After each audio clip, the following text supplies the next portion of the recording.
cries out as DSS imposes strict measures on Nnamdi Kanu in detention.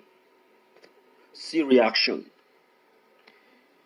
No matter the strict measures they try to apply, no matter the deceitful style, system, or whatever they try to apply, I know fully well that all this is one of the tricks that they plan to make use of to keep Nnamdi Kanu in detention, to get Nnamdi Kanu frustrated.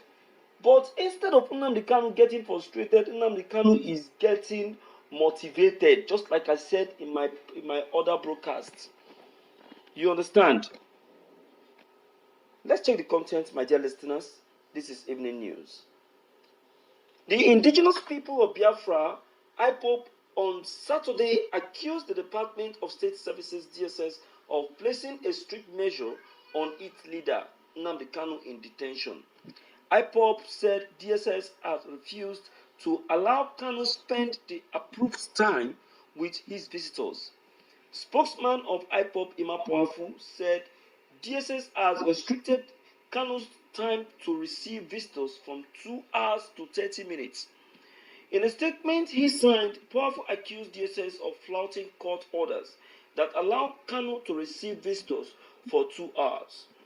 Powerful wondered how Kanu would interact with his lawyers for 30 minutes during permitted visiting days.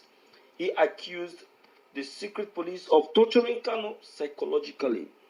The statement read partly, "We, the global movement and family of the indigenous people of Biafra, Ipob, ably led by our great leader Mazi Nnamdi Kanu, wish to reiterate our displeasure once again over the deliberate, permanent, and insidious psychological torture being committed against our leader, Mazi Nnamdi Kanu, in contravention of UNHRC and all other international human rights laws and principles in DSS confinement and torture facilities. The DSS agents have continued to flout and violate the existing court orders strictly given by Justice Binta Nyako concerning the welfare of Kanu, Ipob leader, high-profile prisoner of conscience. The global community should take note of the atrocities being perpetrated against our leader, Mazi Nnamdi Kanu, by the Nigerian government and their lawless DSS. Kanu is being tortured in DSS dungeon because he spent 4 days in solitary confinement and allowed only 30 minutes to relate with humans on Monday and Thursday. As against the subsisting court order that allowed Kanu to stay up to 2 hours with his visitors, DSS no longer allows his visitors to stay with him longer than 30 minutes on each visiting days. How do DSS want Kanu's lawyer to interact with their client for 30 minutes over ongoing cases? As in the tradition of this Fulani government and their lawless DSS, the court-approved time has been illegally changed in breach of the court order without due process. This flagrant abuse of court orders and dehumanization of our leader is not acceptable and must be stopped going forward. You see, my dear listeners, anybody that says that Buhari doesn't have a hand in this continuous detention of Mazi Nnamdi Kanu, I would say that person is a blind man or a blind woman. You see, this new law cannot come from the courts and cannot be decided by DSS itself. It is from the presidency.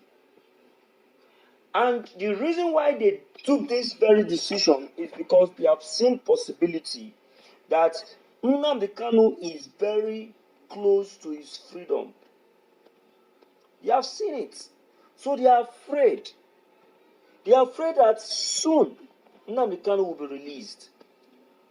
Nnamdi Kanu will be released. So they don't want that. They don't want that. So that has been their fear. So they have to deny him of informations. So they knew it that Nnamdi Kanu will not be fed with enough information with just 30 minutes. With just 30 minutes. It's impossible.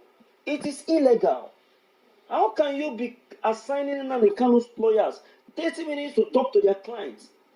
It's not done anywhere. We don't have a law in this country. Nigeria is a country that have a law but behave like a country with no law. Is it like that in other countries? Even if situation warrants that, it has not come to this. It hasn't come to this.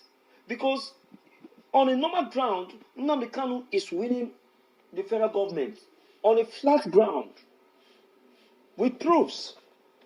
So it is the federal government that's supposed to be the one coming down and not Nnamdi Kanu coming down. You can see what we are talking about when it comes to maltreatment. You can see what we are talking about when it comes to deceit. And this is what our country, Nigeria, is saying that Ipob can still look into and see reason why the struggle for Biafran should be stopped. I don't think that will stop. Instead, that will be amplified because of this that is happening. Because of this that is happening. Nobody can see this that is happening to the Ipob leader and give the federal government a round of applause. You understand?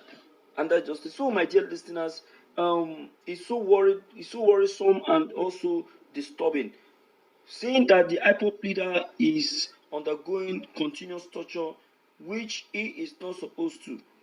You understand? But meanwhile, the ball is still rolling anyway.